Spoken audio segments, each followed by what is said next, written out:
जय Jinendra friends, I hope आप सभी बहुत अच्छे हैं। बहुत अच्छे से समाधान का इंतज़ार भी कर रहे हैं। मैं बात कर रही हूँ मैं यह और वह पुस्तक के समाधान की, जिसके लेखक हैं आध्यात्म योगी पूज्य जैनाचार्य श्री उमेश मुनि जी महाराज साहब, अणु के सुशिष्य तत्वज्ञ पूज्य श्री धर्मेंद्र मुनि जी महाराज साहब। मैं यह और वह, मैं यानी मैं खुद, यह यानी यह संसार, और वह यानी भगवान, ये तीन जिज्ञासाएं सामान्य मनुष्य को होती ही है। हम दो विभाग पूर्णतया कर चुके हैं, मैं और यह। आज हम तीसरे विभाग वह के 40वें प्रश्न के बारे में चर्चा करेंगे। प्रश्न कुछ इस प्रकार है, परंतु शराब पीने या नशीले पदार्थों के सेवन में पाप क्यों है? कोई दूध चाय पीकर घर में सो जाता है, उसे पाप नहीं है। तो यदि कोई शराब पीकर घर में सो जाए तो उसमें क्या पाप है? उसने किसी जीव को मारा तो नहीं है। बात के अर्थ को समझिए। उत्तर है, पहले तो यह समझ लें कि पाप शब्द का आशय क्या है। जो भी भाव या क्रियाएं आत्मा को मलिन करे या मैल से युक्त करे, आत्मा का भान भुलावे, अशुभ कर्म का बंद करावे, वे सब भाव या क्रियाएं पाप है। तीव्र राग द्वेष से जो भी भोगा जाता है, वह तीव्र राग द्वेष पाप कर्म के बंध का कारण होता है। भोगने योग्य पदार्थ कितनी हिंसा से प्राप्त हुआ है या भोगने के बाद भोगने वाले के शारीरिक मानसिक विकारों पर उस पदार्थ का कितना दुष्प्रभाव पड़ता है, इससे भी पाप की तीव्रता या मंदता जानी जाती है। शराब कई प्रकार की होती है। इसमें से कुछ प्रकार की शराब पदार्थों को सड़ाकर या जीवों की उत्पत्ति करके बनाई जाती है। कुछ अन्य तरीके से सड़ाकर बनाई जाने से वह अपेय यानी नहीं पीने योग्य पदार्थ है। जीव हिंसा से निष्पन्न होने से उसका सेवन पाप है। यदि पदार्थों को सड़ाकर नहीं भी बनाई जाती तो भी वह नशा है। नशा अर्थात आत्मा का भान भुलाने का कार्य। तीव्र क्रोध, अहंकार, लोभ आदि में भी व्यक्ति अपने आप पर नियंत्रण खो देता है।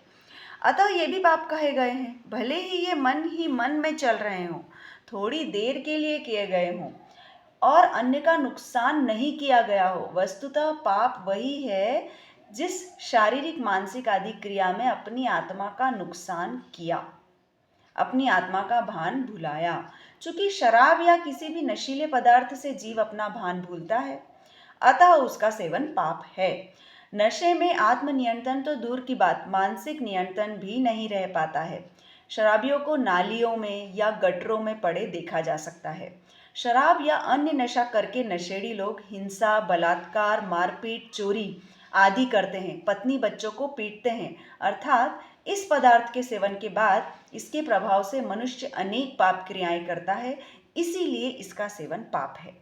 Question number 41, school, college, hostel में मांस, मदिरा, हुक्का, सिगरेट आदि का सेवन न करने वाले को बैकवर्ड यानी पुराने युग में जीने वाला कहकर हंसी उड़ाई जाती है। इसका क्या जवाब है? हम देखते हैं आजकल कई मेडिकल इंजीनियरिंग कॉलेज में रैगिंग होती है, अजीब अजीब तरह के प्रश्न पूछे जाते हैं, और जो लोग इन नॉनवेज या वाइन से दूर रहते हैं उन्हें बैकवर्ड कहा जाता है। उसका समाधान कुछ इस प्रकार है, खान पान का बैकवर्ड फॉरवर्ड या आधुनिक, बैकवर्ड यानी पुराने युग में जीने वाला और फॉरवर्ड यानी आधुनिक युग में जीने वाला, ये डेफिनेशंस हमारे द्वारा ही बनाई गई है। खान पान का बैकवर्ड फॉरवर्ड से क्या संबंध है? क्या असभ्य, गाली गलौज करने वाले, चोर उचक्के, व्यभिचारी, हत्यारे आदि मांस मदिरा का सेवन नहीं करते? क्या अनपढ़ गंवार लोग मांस मदिरा का सेवन नहीं करते? क्या गरीब लोग मांस मदिरा का सेवन नहीं करते? यदि ये सब तरह के लोग मांस मदिरा का सेवन करते हैं तो फिर बैकवर्ड की क्या परिभाषा? किसे बैकवर्ड कहेंगे और फॉरवर्ड किसे कहेंगे? स्वामी विवेकानंद, महात्मा गांधी, नरेंद्र मोदी, डॉक्टर एपीजे अब्दुल कलाम आदि ने मांस मदिरा, हुक्का, सिगरेट का सेवन नहीं किया, तो क्या ये बैकवर्ड है? क्या मांस मदिरा, हुक्का, सिगरेट का सेवन नहीं किया और नहीं करने से ये बैकवर्ड हो गए? और इनका सेवन करने वाले तथाकथित फॉरवर्ड विद्यार्थियों में ऐसे गुण हैं कि इन विशिष्ट पुरुषों जैसे कार्य कर सके या इनके जितनी ऊंचाई को छू सके, इनके जितना नाम कमा सके? फिल्म इंडस्ट्री के कई अभिनेता, अभिनेत्री, कई खेलों के खिलाड़ी, कई राजनीतिज्ञ, कई आईएएस, आईपीएस अधिकारी, राष्ट्रीय जज, वकील, वैज्ञानिक, गणितज्ञ, सेना के अफसर ऐसे हजारों विशिष्ट लोग मिल जाएंगे जो मांस, मदिरा आदि का सेवन नहीं करते। इन्हें भी इनके क्लास फेलो, रूममेट्स ने ऐसे ही ताने कसे होंगे, परंतु वे अपने नियम में दृढ़ रहे और तभी उन्होंने ऊंचाइयां को भी छू। मांस, मदिरा, सिगरेट, हुक्का का सेवन न करने वालों को बैकवर्ड कहने वाले स्वयं बैकवर्ड हैं, क्योंकि उन्हें बैकवर्ड की परिभाषा ही नहीं मालूम है। उनके बैकवर्ड की परिभाषा ऐसी होनी चाहिए जिसमें कोई भी राष्ट्रीय, अंतर्राष्ट्रीय सम्माननीय व्यक्तित्व न आए, साथ ही अपने भी कोई सम्माननीय आदरणीय पुरुष इनके दायरे में न आ सके। यदि पारिवारिक, सामाजिक उन मर्यादाओं के पालन को आप बैकवर्ड सोच मानते हैं जिनके कारण परिवार, समाज का स्वास्थ्य, शांति, मैत्री भाव और व्यवस्था सुरक्षित है, तो आपकी बैकवर्ड की यह परिभाषा भी गलत है।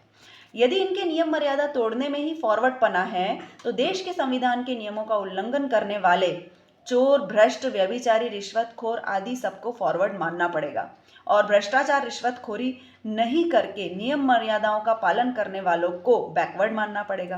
क्या ऐसी परिभाषा भी मंजूर होगी? जिसे पीकर व्यक्ति बेभान हो जाता है, नाली में पड़ा रहता है, उसे पीने को फेफड़े जलाकर, मुंह से धुआं निकालकर अपना और अपने परिवार का भविष्य अंधकारमय करने को जो फॉरवर्ड का कार्य समझते हैं, क्या वे बैकवर्ड नहीं है? प्रश्न नंबर 42। कभी कभार पार्टी पिकनिक में थोड़ी शराब पी ले तो क्या हुआ? दोस्ती निभाने के लिए मांस, मदिरा, सिगरेट, हुक्का आदि का सेवन करे तो क्या हर्ज है? आजकल नया वर्ड सुनने को आता है, मैं अपनी तरफ से ऐड कर रही हूँ इसमें, occasionally. I am occasionally drinker और आई एम ओकेजनली स्मोकर। तो व्हाट इज दिस? इसका उत्तर कुछ इस प्रकार है। राष्ट्रपति, प्रधानमंत्री, मुख्यमंत्री, कलेक्टर, एसपी आदि बड़े पदों में रहने वाले और हॉलीवुड, बॉलीवुड के कई एक्टर, एक्ट्रेस, कई विश्व स्तरीय खिलाड़ी मांसाहार त्याग की प्रतिज्ञा भी निभा रहे हैं और अन्य लोगों से मित्रता भी निभा रहे हैं। इससे स्पष्ट है कि मित्रता निभाने में मांसाहार त्याग कोई बाधक नहीं है। जब इतने बड़े लोग निभा सकते हैं तो आप और हम क्यों नहीं? क्या दोस्ती निभाना सामने वाले की शर्त पर ही संभव है? जो आपको धर्म भ्रष्ट करे वह मित्र ही कैसा? फिर कभी कभार का खाने पीने का कुव्यसन कब लत बन जाए कह नहीं सकते। यदि अपने आप पर नियंत्रण रखने की शक्ति है तो कभी कभार भी क्यों पिएगा? सिगरेट के किसी चेन स्मोकर का अर्थ होता है एक बुझी और दूसरी पी। सिगरेट के किसी चेन स्मोकर से पूछो, क्या शुरुआत चेन स्मोकिंग से की थी? नहीं, शुरुआत तो एक दो कश से ही की थी। धीरे धीरे ऐसी आदत पड़ी कि एक बुझे और दूसरी जलावे। कोविड-19 की महामारी सन 2020 के दौरान मार्च अप्रैल माह में भारत में तालाबंदी या लॉकडाउन हो गया। इससे कई पियक्कड़ों को शराब नहीं मिल पाई। कुछ ने तो पानी में तारपीन का तेल मिलाकर पी लिया, इस आशा से कि थोड़ा बहुत नशा आ जाएगा। नशा तो नहीं आया, परंतु इसके कारण उनकी मृत्यु हो गई। कभी एक पैक से हुई शुरुआत का यह अंजाम मिला। ऐसे लोगों के लिए शराब छोड़ना बहुत मुश्किल है और इनकी शुरुआत एक दो पैग या कभी कभार या ओकेजनली ड्रिंकिंग से ही हुई थी। शराब के अलावा गांजा, भांग, अफीम, हेरोइन, ब्राउन शुगर, हशीश और भी ऐसे अन्य नशीले पदार्थ से समझदार लोग दूर ही रहते हैं। आत्मदृष्टि से तो ये छोड़ने योग्य है ही, कानूनी दृष्टि से भी इनमें से कई पदार्थों का सेवन या विक्रय दंडनीय अपराध है। कोई भी यह नहीं कह सकता कि हम क्या खाए पिए, सरकार हमें रोकने वाली क्यों होती है, कौन होती है? भारत स्वतंत्र देश है, क्या अपनी मर्जी से खाने पीने की भी छूट नहीं है?